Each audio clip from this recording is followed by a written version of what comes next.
Hi everyone. So we are continuing with sketching polynomials, but today we're going to focus on ones that do not factor. So here's a practice SAT question. We have done one similar to this. So take a look using what we did with the last one to see if you can figure this one out. All right, so we know that if we FOIL this out, right, we multiply all that out, we're going to get some trinomial, right? 4 times 5 is 20. Since this is 21, what do we know about A and B? Well, it can be A and B can be 1 and 21 or 3 and 7, right? But we also know that A plus B is 10. So since A and B is 10, we have 3 and 7. So these are either 3x plus 4 times 7x plus 5, or 7x plus 4 times 3x plus 5. So it's going to be one of the two. So now the question is, what is that middle term going to be? When we FOIL this out, I get 21x squared plus 20. What's that middle term? So here we get 3x times 5, so 15x, and 28x. So that gives us 43x. So our C value is 43. Over here, I'm going to skip. This is 35x and 12x, which gives us 42x. Just kidding, I can add 47x. So those are your two possible answers, 43 and 42. 43 and 47, wow. Okay, so same thing, nothing new here, but we have to actually factor. So let's start off with this one. It's on the easier side. It's something that, like what we did the other day. So pause and try this one on your own. So I'm going to factor out negative 2x squared. So I get negative 2x squared, and I'm left with x squared minus 9x minus 10. So that gives me negative 2x squared. And then multiply to negative 10, combine to negative 9, x minus 10, x plus 1. Which means, what are my zeros? Accidentally paused the video. 0, 0. We have 10, 0. And negative 1, 0. What is the y-intercept? If I plug in 0, I get 0. End behavior. As x goes to infinity, what happens to our y? So what I do here is I'm looking at the leading term, the one with the highest exponent. This has a degree of 4, and it's negative 2x to the 4th. Since it's x to the 4th, what do we know? The arrows are going to go in the same direction. It's either going to look like this or like this. Which one is it? It's going to be down because of that negative. If I plug a positive number, negative 2 something to the 4th, if I plug in a positive number, that negative isn't being raised to the 4th, so it's negative infinity. Same thing with, sorry, I'm laughing, my dog is playing and growling. If I plug in a negative, that negative out front is not affected. Negative to the 4th is a positive, so negative infinity. All right, so now I'm going to label my graph negative 1, 0, and 10. I'm sorry if you can hear her. It is amusing though. All right, so I always start on my ends. I know my end behavior is negative infinity on both sides. Now I'm going to look, do I have any multiplicities other than 1? Right. So the negative 1 is a 1, 10 is 1, but we have x squared, right? X squared has a 2, which means this thing is going to hit the 0, 0, and then come back, right? So it goes up, comes down, but then it's going to go back up like that. And that is the graph. Now, remember we talked about estimating the roots. You can estimate them by finding the midpoint. So that would be negative 1/2 and 5. That wouldn't be the actual max min points though. It's just an estimate for them. You'd have to actually use the calculator to find it. We don't really have a good way to do it otherwise. So at the very least though, that would give me an idea like, oh, -2 times 25 times -5 times 6. Okay, 30, 60, 1,500, right? So this is 1,500. So that gives me an idea about how high up I need to look on my calculator to figure out that y value. All right, so now this one's a little harder. This is not factorable. So I want you to pause and use guess and check with synthetic division to figure out what are the roots here. So you know how I roll. I always start with 1. So I'm going to do 1. Why is this not working? 1, 6, 3, -10. 1 on the outside. Bring my 1 down. 1 times 1 is 1. Bring that 6 and 1 is 7. 1 times 7 is 7. 10, 10, 0. So that means when I factor this, I get x minus 1. And remember, we just divided x cubed by x. So we're left with x squared plus 7x plus 10. And then we can factor that. X minus 1, x plus 2, and x plus 5. So now that it's factored, I know my zeros. 1, 0, -2, 0, and -5, 0. So this is a pretty nice one. My y-intercept, plug in 0, I get -10.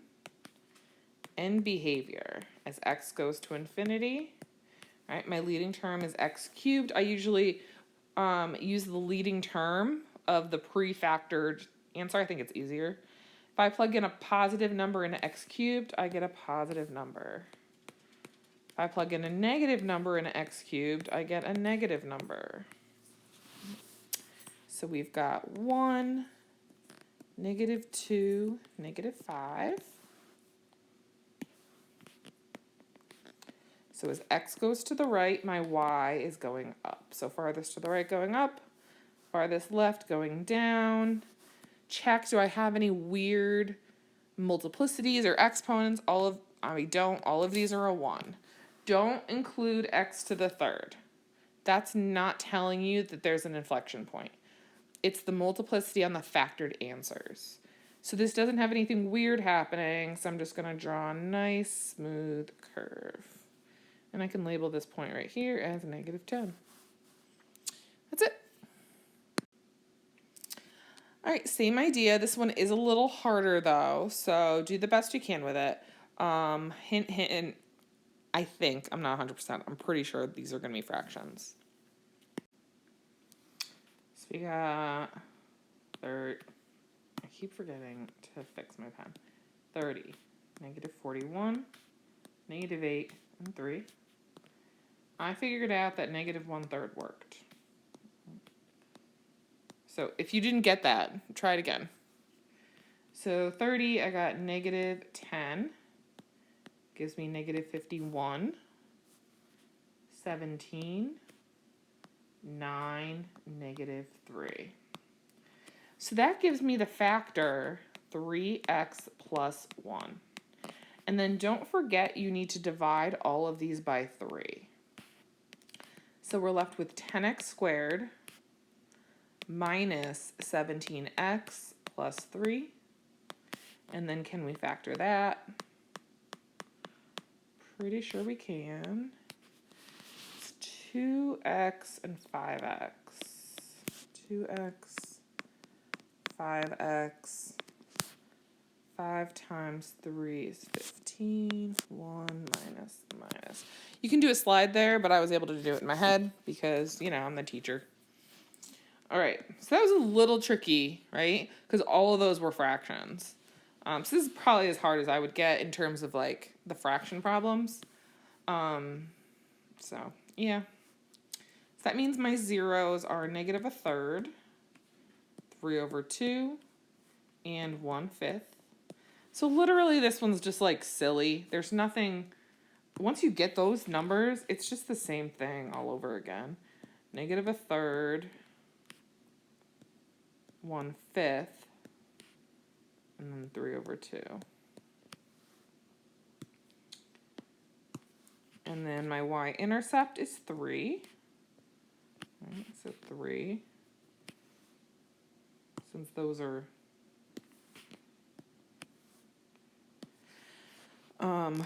since those points are fractions, I went up a little higher. As x goes to infinity, just like the last one. So this is going up, down, up, down, like that. That's it. Just finding the zeros is what is annoying for that one. All right, last one. Again, you have to use guess and check here. So I got 1, -8, -1, 26. Let's see what we get. All right, so I'm pretty sure 2 works here. 1, 2, -6, -12, -13, -26. Sorry, that was really messy. All right, so x minus 2, and then x squared minus 6x minus 13. All of these are x to the thirds. I just realized that. I didn't notice. Okay, so now what? So my zeros are 2, 0. What's the other one? So this one, x squared minus 6x minus 13 is not factorable, so what do we have to do? Quadratic formula, x equals -b plus or minus the square root b squared minus 4ac all over 2a. Let's see, 6 plus or minus all over 2.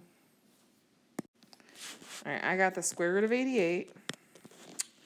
That's 4 times 22. So 6 plus or minus 2 root 22 all over 2. So our roots are 3 plus or minus root 22. So that's 3 plus 4 and change.